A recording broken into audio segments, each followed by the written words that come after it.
Dear students, आज आपको शक्ति की अवधारणा के अंतर्गत शक्ति को प्रयोग में लाने की पद्धतियों के बारे में बताया जाएगा। शक्ति को प्रयोग में लाने की पद्धतियाँ। दो राष्ट्र या व्यक्ति हैं, क और ख, उनके बीच क्या एक समस्या है।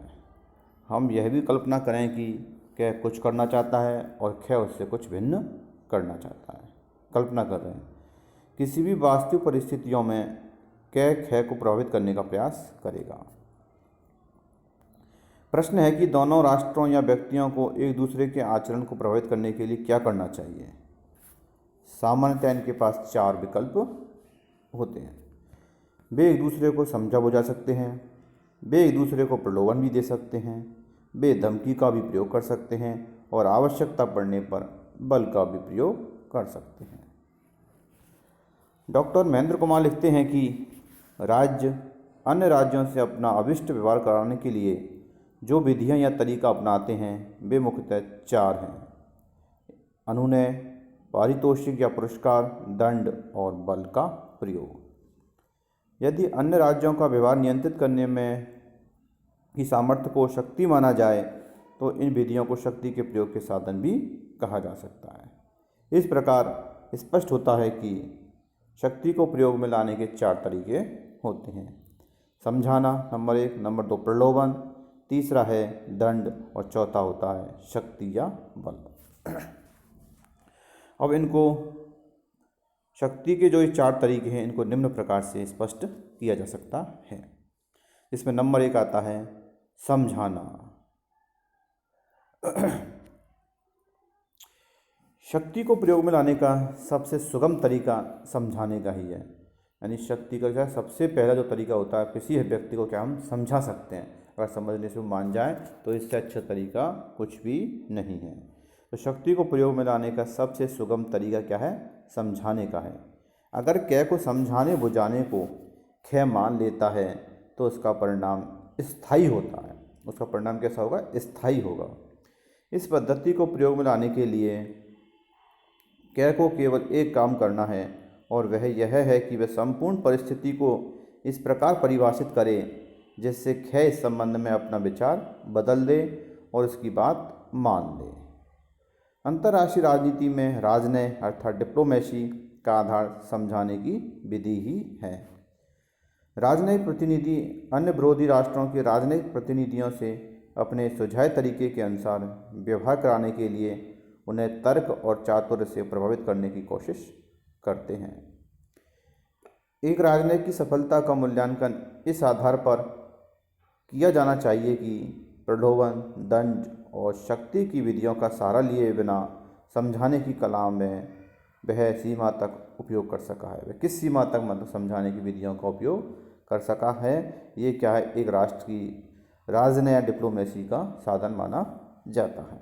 यानी कि उसकी विदेश नीति के मूल्यांकन का आधार है, उसकी सफलता का आधार है कि उसने कितना समझाने की विधि का प्रयोग किया है। अब दूसरा आता है प्रलोभन अर्थात रिवार्ड्स। क के पास ख के आचरण को अपने अनुकूल बनाने की जो दूसरी पद्धति उपलब्ध है वह प्रलोभन, पारितोषिक या पुरस्कार की है। इसको अपन प्रलोभन भी कह सकते हैं, पारितोषिक भी कह सकते हैं या पुरस्कार कह सकते हैं। ये क्या है? दूसरे राज्य को अपने अनुकूल बनाने की दूसरी पद्धति है शक्ति के प्रयोग की। इसमें क्या होता है? इस विधि में एक राष्ट्र अन्य दूसरे राष्ट्रों को प्रलोभन का वचन देकर उनके व्यवहार को प्रभावित करने की कोशिश करता है। यानी कि दूसरे एक राष्ट्र क्या है, दूसरे राष्ट्र को क्या प्रलोभन देता है। प्रलोभन किसी भी प्रकार का हो सकता है, राष्ट्र का हो सकता है, किसी राज्य के एक क्षेत्र का हो सकता है, या किसी धन का भी हो सकता है, संपत्ति का हो सकता है, किसी संपदा का भी हो सकता है। तो ये प्रलोभन देकर के क्या उसके व्यवहार को अपनी ओर अनुकूल उसके व्यवहार को अपने अनुकूल बनाने की कोशिश करता है।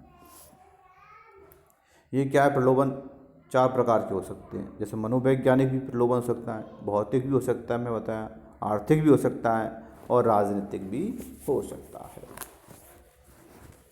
सामान्यतः प्रलोभन भौतिक ही होते हैं। सामान्यतः प्रलोभन कौन से होते हैं? भौतिक ही होते हैं।